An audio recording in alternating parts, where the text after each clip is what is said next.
আজকে শুক্রবার, মানুষ শুক্রবারে বাসায় থাকলে তার আপনজনের জন্য অনেক কিছু রান্না করে, তার কাছের মানুষের জন্য ভালো ভালো জিনিস তৈরি করে বা আবদার করে, যেটা খাবো ওটা খাবো। আর আমার কি কপাল দেখেন, আমার কাছে আবদার করার মতো কেউ নেই, আমি শুধু একাই।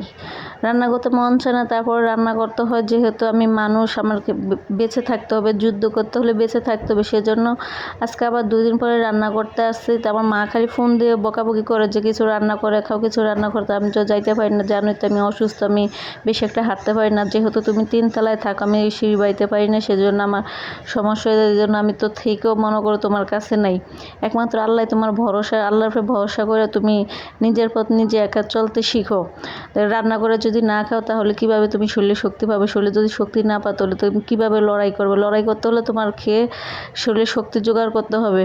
তো মার কথা তো আর ফেলতে হয় না, সেজন্য ভাবলাম যে আজকে একটা কিছু রান্না করি। তো ঘরে একটু সেই মানুষটার জন্য ডাটা আনছিলাম, সেই ডাটাগুলো রান্না হয়ে গেছে, শাকগুলো রয়ে গেছে। বড় বড় ডাটা শাক দিয়া শুটকি দিয়ে ছোট ছোট আলু কেটে দিয়ে রান্না করবো। তো আমার মতো এরকম রান্না কে কী পছন্দ করেন অবশ্যই জানাবেন। আমি তো যেরকম মাঝে মাঝে কী করবো, এই বলেন, একা মানুষ রান্না করতে ইচ্ছা করে না, তো ঘরে যে আছে তাই রান্না করি। বাজার ঘাট আজকে কয়দিন ধরে করি না, আজকে সোমবারে বাজার করছি, আর আজকে হলো শুক্রবার, এখনও কোনো বাজারঘাট কোনো কিছুই করি নাই। যেহেতু মানুষ নাই, মানুষ থাকলে মানুষের জন্য রান্না করা হয়, তার জন্য সে কী খাবে না খাবে, তার কি পছন্দ না অপছন্দ, সেগুলো নিয়ে আমরা সবসময় মেয়েরা ভাবনা চিন্তা করি। কিন্তু একা মানুষের জন্য আমরা মেয়েরা কখনো নিজের জন্য নিজে ভাবি না যে আমার কোনটা খেলে ভালো লাগবে, কোনটা খেলে খারাপ লাগবে। আমরা কখনো এটাই ভাবি না। আমরা শুধু ভাবি যে আমার ভালোবাসার মানুষ, আমার কাছের মানুষ কীভাবে ভালো একটা খাবার খাবে, কীভাবে তার ভালো লাগে খারাপ লাগে নিয়ে তার মন যোগে চলতে পারে। কিন্তু দেখেন সেই মানুষ নামে অমানুষগুলা সেটা কখনোই বোঝে না যে একটা মেয়ে শুধু তার নিজের জন্য ভাবে না, সবসময় আমার জন্য ভাবে যে আমার ভালো লাগে খারাপ লাগে, আমার কিসে ভালো লাগবে খারাপ লাগবে, সে সবসময় আমার কথাই ভাবে। সে তার ভালো লাগে খারাপ লাগে নিয়ে ভাবে না। কিন্তু সেই মানুষ নামে অমানুষগুলো এগুলো কখনো বুঝবেই না, বুঝলেও বুঝতে চেষ্টা করে না।